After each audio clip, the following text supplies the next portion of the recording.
Irmãos e irmãs, sejam todos bem-vindos a essa casa de amor e de luz, com o acolhimento amoroso de Joana de Ângeles, irmã Rosário.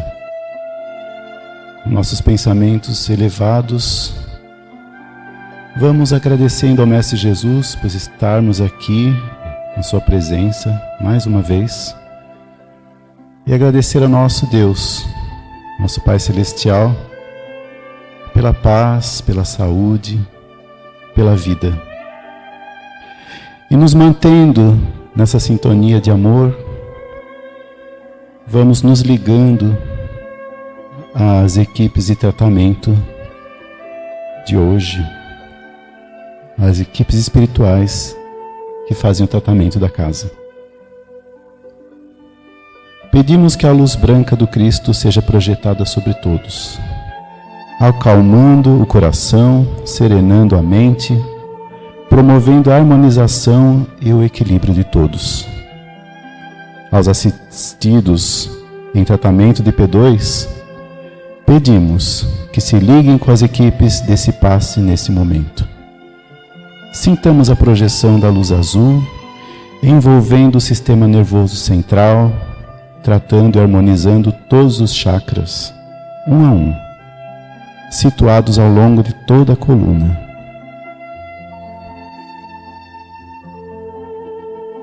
Que assim seja. Aos assistidos em tratamento de CH, pedimos que se liguem com as equipes desse passe nesse momento. Vamos sentindo a projeção da luz rosa, que envolve suavemente cada assistido em muito amor e carinho. Em muita paz, sentindo os corações serenando e se harmonizando.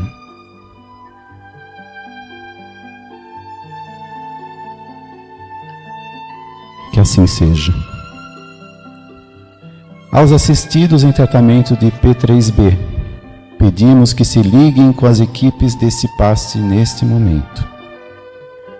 Rogamos a projeção da luz branca do Cristo, envolvendo encarnados e desencarnados aqui presentes. Pedimos a luz azul envolvendo o coração e a mente dos assistidos. Rogamos às equipes espirituais os cortes de ligações que se fizerem necessários com a luz laser. Pedimos a projeção da luz azul envolvendo o sistema nervoso central, periférico e neurovegetativo. Da luz rosa clara envolvendo o cardíaco para aumentar os bons sentimentos e amarela no frontal para ter bons pensamentos, maior força de vontade e melhor ligação com seu mentor individual.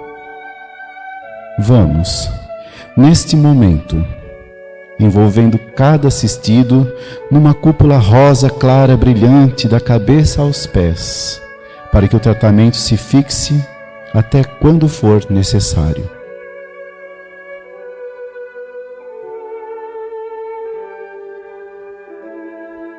Que assim seja. Pedimos aos assistidos de P1 e P3A que se liguem com as equipes médicas e espirituais neste momento.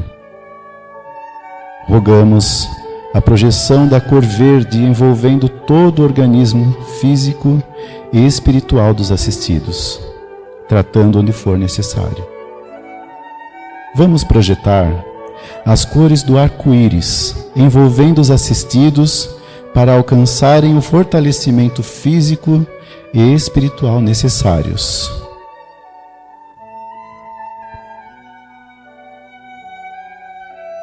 Que assim seja. Pedimos que todos nós, encarnados e desencarnados, sejamos envolvidos nas bênçãos amoráveis do Cristo Jesus e que cada assistido permaneça em cúpula protetora relativa ao seu tratamento até quando for necessário.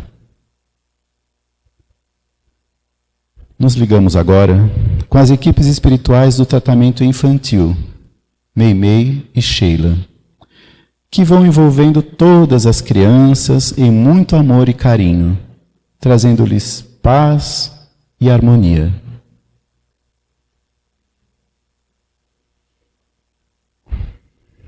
Que assim seja. Agradecemos, pois, às equipes espirituais por todos os tratamentos realizados e convidamos a todos a abrirem suas mentes e corações para a palestra dessa noite com nosso irmão Fábio.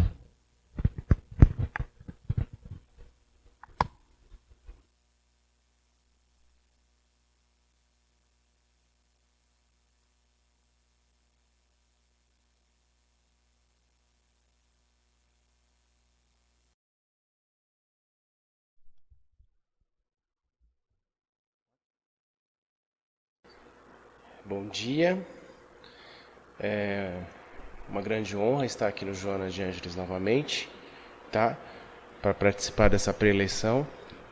O tema que nos foi dado foi o tema Cristo o Redentor, tá? Eu me utilizei para abordar o tema como referência bibliográfica. Eu me utilizei da Carta aos Hebreus de Paulo, eu utilizei da pergunta 625 do Livro dos Espíritos de Allan Kardec, do livro do Chico Xavier, A Caminho da Luz, e algumas referências teológicas da Revista Espírita de 1868. Quando abordamos o tema Cristo Redentor, nós procuramos trazer as raízes da essência do Cristo, da palavra. Quando pensamos no Cristo, o Redentor, a palavra Redentor nos afarrábios da religião, elas abordam o pretérito de Jesus como sendo, numa descrição teológica, o resgate da vida. Em outras descrições teológicas sobre a palavra redenção ou redentor, diz aquele que pode auxiliar ou que traz satisfação para uma vida plena. Então, os atributos do Cristo Jesus já trazem na sua formação a grandeza do governador espiritual da Terra. Quando pensamos na grandeza de Jesus, nós temos que nos alongar e destamponar alguns séculos de educação religiosa que nos castra a entender a grandeza do Mestre. Essa grandeza vem pela própria eleição do papel de Cristo, né? Que nós temos aproximados de o conhecimento dessa eleição como Cristo, aproximadamente em 4,8 bilhões de anos eleitos aqui na Terra. Tá? Então nós falamos do governador espiritual da Terra, que recebe o aporte de Deus, ou seja, ele é a mensagem de Deus, a palavra de Deus. Tá? E como Redentor, ele nos traz a metodologia, a psicopedagogia necessária para que nós possamos implementar o nosso processo de evolução de uma maneira única, em conformidade com as leis do Criador. Quando a gente pensa no Cristo Redentor, nós temos que expandir o nosso pensamento muito além daquele homem de barba de referência religiosa.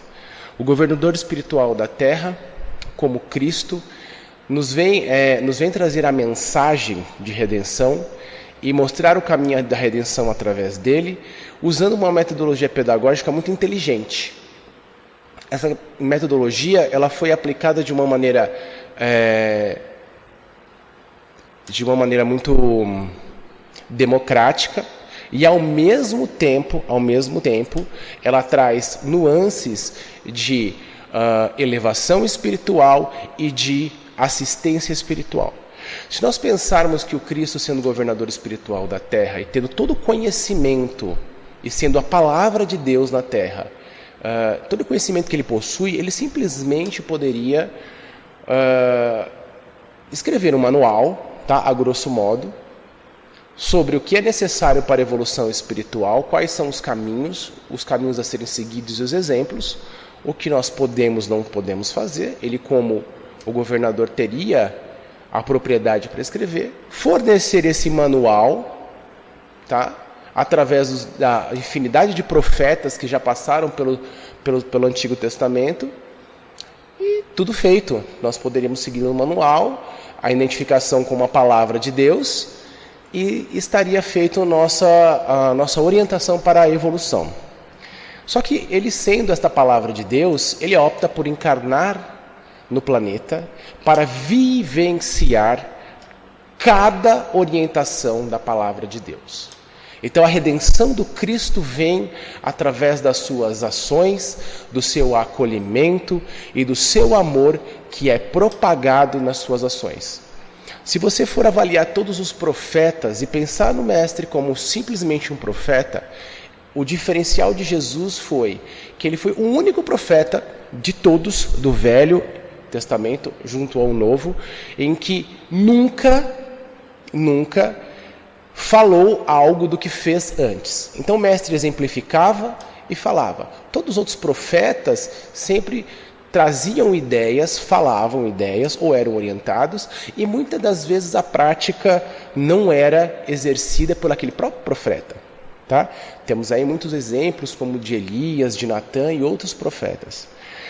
O Mestre reencarna para ser a redenção do planeta, para mostrar o caminho de luz, o caminho de iluminação, e ele traz a palavra viva de Deus, através dos exemplos e através das atitudes de amor.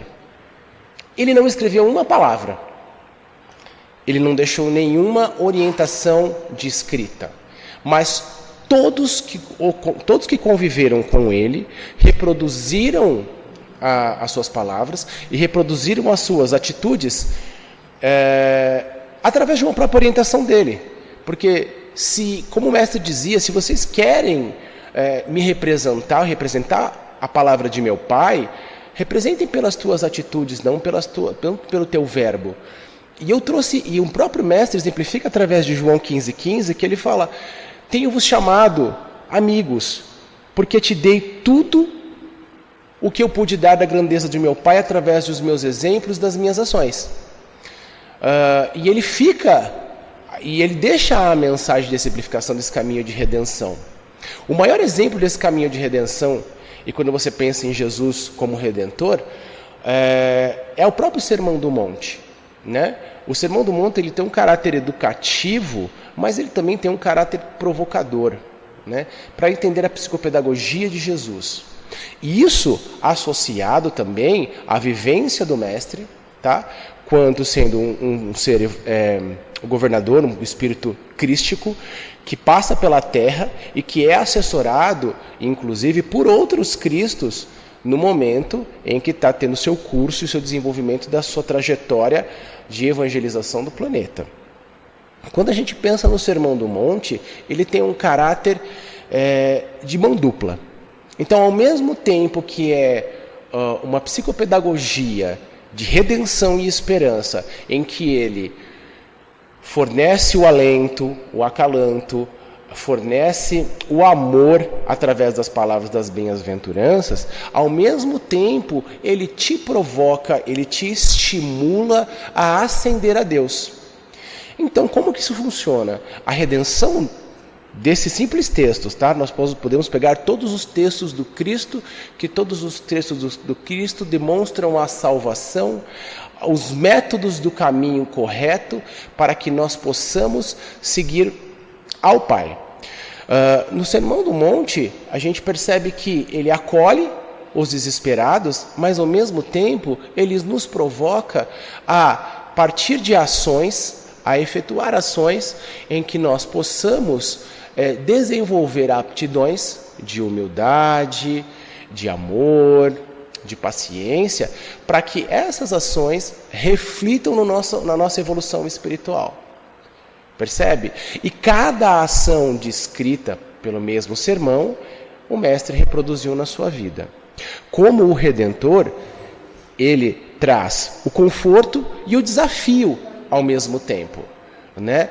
E sendo o Cristo, ele vivenciou todas essas experiências como o grande exemplo moral, o grande exemplo de amor, o grande exemplo de mediunidade também, porque o Mestre foi um grande médium assessorado por esses espíritos, tá?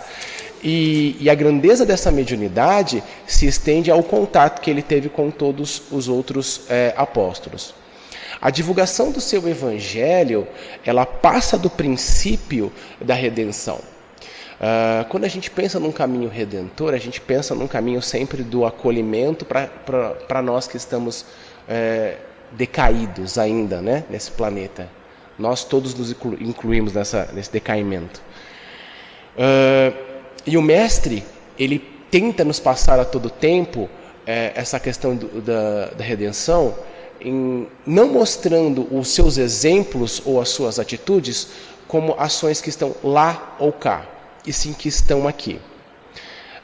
Ao vir para cá, eu tive a oportunidade de ler um texto de Crônicas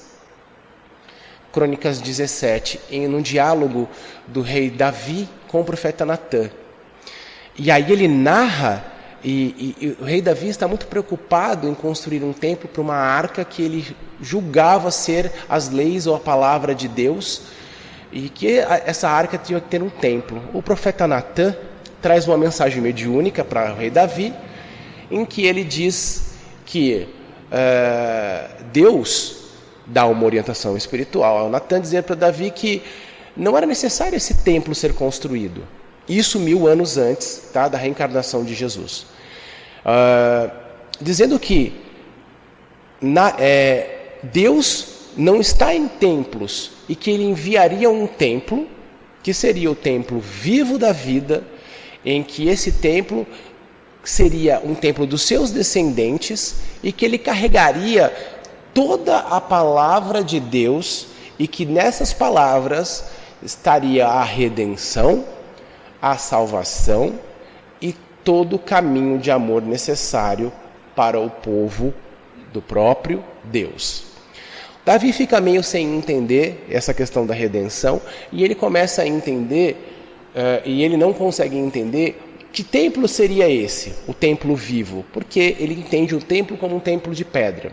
E já Natã vem avisar o próprio rei Davi, que aí é um antepassado de Jesus, né, da linhagem de Jesus, que esse mestre de redenção, o Cristo, viria com suas atribuições transformar-se em um templo vivo de exemplos e de caminho de redenção aqui no planeta Terra. No decorrer da vida do Cristo, ele exemplifica esses caminhos de redenção muitas vezes. Nos diálogos que ele tem com sua mãe, quando ele tem aproximadamente 13 anos, isso está no livro Boa Nova, através do discurso do texto de Humberto de Campos, a mãe, Maria, muito preocupada com o futuro do filho, Jesus, consegue, através de Zacarias, uma bolsa de estudos, podemos assim dizer, ou uma oportunidade de estudo para Jesus na sinagoga. E era tudo que Maria queria, né? Jesus vai estar encaminhado para um estudo, ele vai ser um pouco melhor, vai se colocar muito pouco melhor do que nós, que somos pessoas muito pobres. E quando ela retorna para casa, Jesus está esperando Maria na porta com aquela cara de interrogação. Maria chega, percebe Jesus, já sabia da grandeza espiritual do mestre e fala: o que foi, meu filho? Jesus diz para ela: eu não tenho testemunhado, mãe, a comunhão com meu pai. Maria fica sem muito entender. Jesus repete a mesma pergunta e ela afirma: sim, você tem testemunhado. Então por que você quer me colocar em um templo onde as vivências desse templo não se estendem aos sofredores e àqueles que caminham pelos caminhos de sofrimento procurando a redenção, e que essa redenção é através de mim, que sou a palavra de meu Pai? Então aí você percebe que o tema redenção e o Cristo estão associados como a todo tempo, desde quando ele era adolescente, tá? Como sendo esse porta-voz do planeta e trazendo o alento espiritual que é necessário a todos os encarnados ou a todos aqueles que procuram ascender a Deus. Junto com essa redenção, nós notamos na vida do Cristo que a todo momento ele tenta passar os caminhos de redenção não como um caminho fácil, mas como uma escolha a ser seguido. A proposta de redenção de Jesus nunca é uma proposta impositiva como muitas leis mosaicas, muitas questões da própria Talmud, da própria Midrash. Elas são questões muito mais de propostas, né? O caminho de redenção através do Cristo é um caminho de propostas. Ele nunca diz ao pecador o que deve fazer, ele solicita que não faça mais e não cria uma obrigação. Mas ele deixa os textos como opção de felicidade. Como que acontece isso? A opção de felicidade está nas nossas mãos através do caminho de redenção. Ele deu o dispositivo, vindo vivê-las, nos deu o exemplo. Os seus apóstolos, ou mais de 500 mil pessoas, escreveram, isso correspondente à época do Mestre, né? Sobre ele, sobre as suas vivências. Ele traz os dispositivos, mas ele põe essas questões com o respeito devido ao livre-arbítrio daquele ser humano para ser vivido ou não. Ok? E esse caminho da redenção, ele deixa também como uma opção, mas deixa claro que esse caminho é através dele. O maior exemplo um exemplo vivo que ilustra muito isso, é a questão do obsediado de Gadara, em que ele liberta o obsediado através de um espírito, né, de uma criatura que aborda ele, né, esse obsediado pede ajuda a Jesus. A legião de espíritos que obsedia esse indivíduo pede a Jesus para ter misericórdia deles, e Jesus os expulsa do corpo desse obsediado, e consequentemente há uma explosão energética em que os porcos são atirados ao mar. Após essa vivência, essa libertação, Jesus pede a essa criatura que vá até Gadara e que se apresente aos doutores da lei, dizendo que está curado, que não é mais louco, né? E a partir dali, aquele homem liberto consegue perceber a grandeza de Jesus e segue as suas orientações. Quando Jesus chega na cidade de Gadara e ele começa a falar das suas obras e apresentar o próprio obsidiado apresenta as suas questões de libertação e de renovação espiritual, a própria população opta por não acolhê-lo. Jesus tenta passar o caminho da redenção, dar orientações para essa redenção, sendo ele a referência para isso, e a população de Gadara opta por ficar com o estímulo ou com a tristeza da perca dos animais do que ouvirem ao mestre. E ele abandona a cidade, ele retorna aos barcos e atravessa novamente o mar, voltando para sua terra de origem. Então, os exemplos de redenção vindos através da vivência do Cristo, elas vão em todos os domínios. Quando a gente pensa na redenção de uma maneira muito mais macro-espiritual, abandonando muito o planeta, esse caminho de redenção nos é colocado a todo tempo pela proposta de Kardec, que vem trazer as chaves, os dispositivos necessários, que já vinha no Evangelho, e Kardec, através desta redenção do Cristo, nos traz a chave, através do Livro dos Espíritos, do Pentateuco kardeciano, que é aquele dispositivo necessário para que as fechaduras daquilo que ficou muito intrínseco, ou que houve problemas de tradução, dos evangelhos ou das vivências dos textos teológicos, ele traz a tradução para a nossa vida através da doutrina kardeciana. Essa redenção do Cristo também ela é vivenciada não só na sua vida, como na maneira do seu comportamento mediúnico, né? Nos seus momentos de oração que eram vivenciados, nos seus momentos de comunhão com os seus outros irmãos, né? Momento de comunhão que o identificou e que o deixou marcado, tanto que após a crucificação do Cristo, e ele encontra no caminho de Cafarnaum os apóstolos, esses próprios apóstolos o veem como um peregrino, não o reconhecem, vivem com ele alguns bons exemplos, e somente à noite, quando vão partir o pão, eles reconhecem o Senhor no momento em que eles vão se alimentar e ele parte o pão e divide. Né? Então, o caminho da redenção do Mestre, ele é exemplificado, mesmo ele corporificado ou não corporificado, nas suas ações mediúnicas e nas vivências que ele tem desde a juventude até a idade adulta. Esta redenção e esse caminho crístico que ele deixou pela Terra atinge outros patamares palpáveis no momento da crucificação. Em todo momento da crucificação e dos momentos de sofrimento em que ele traz, as palavras que ele traz no momento dessa crucificação também são palavras de redenção.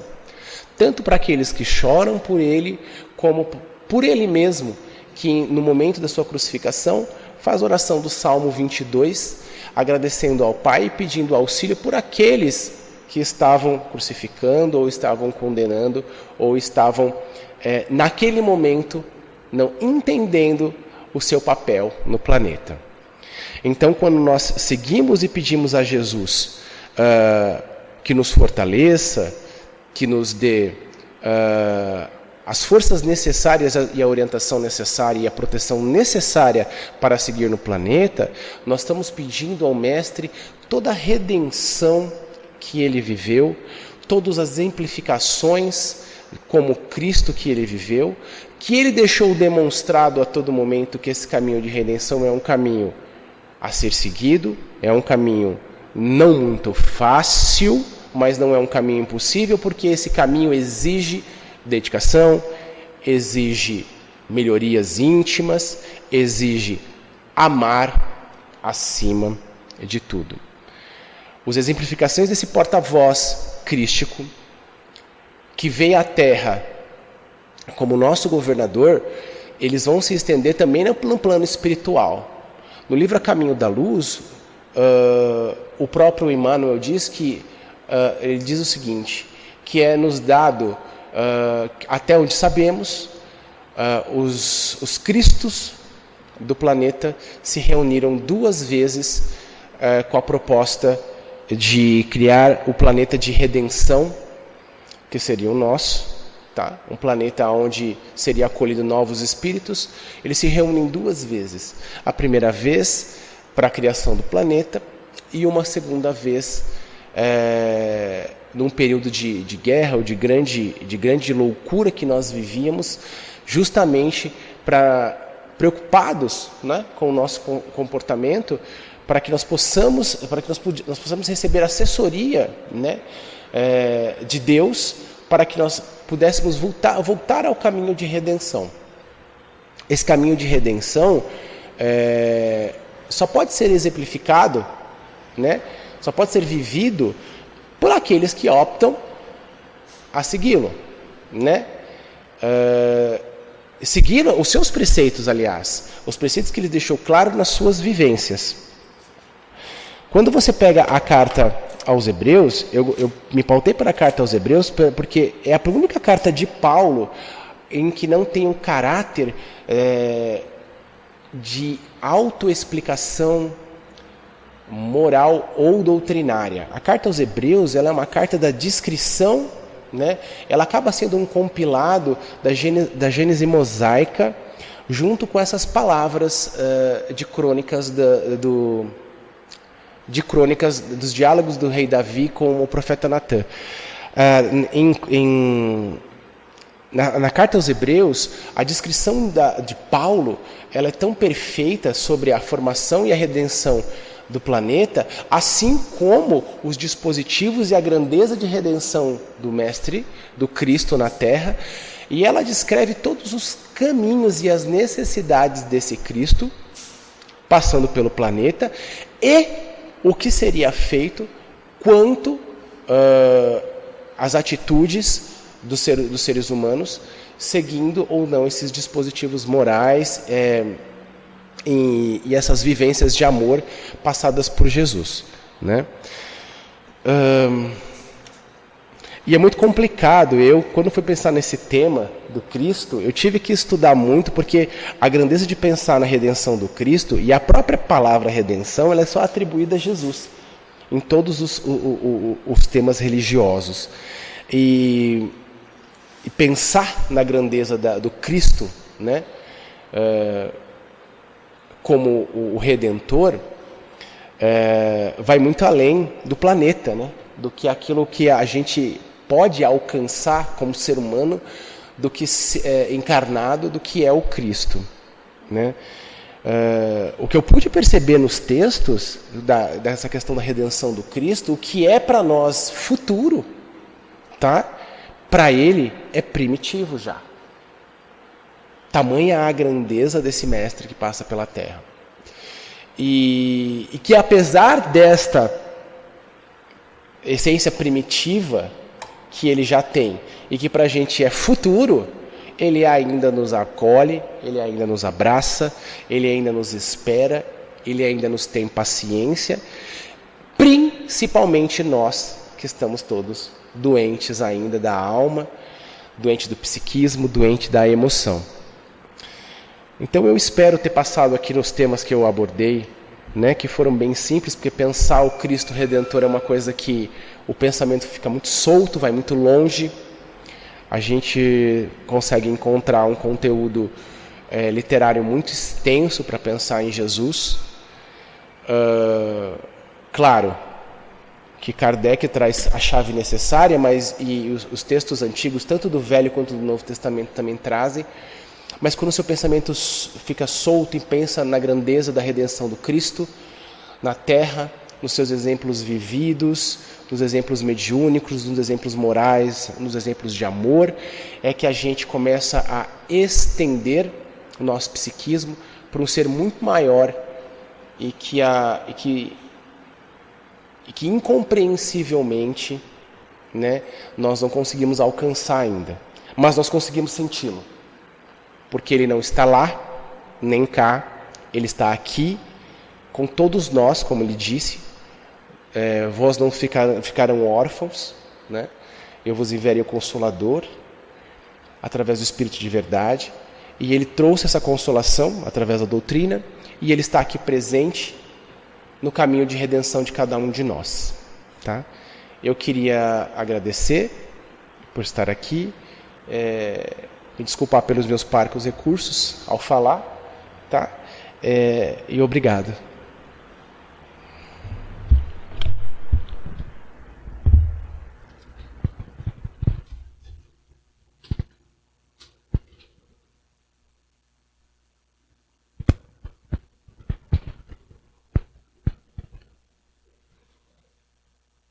Queremos agradecer por essas palavras maravilhosas, trazendo sempre o Mestre para pertinho da gente, né? As palavras do irmão Fábio,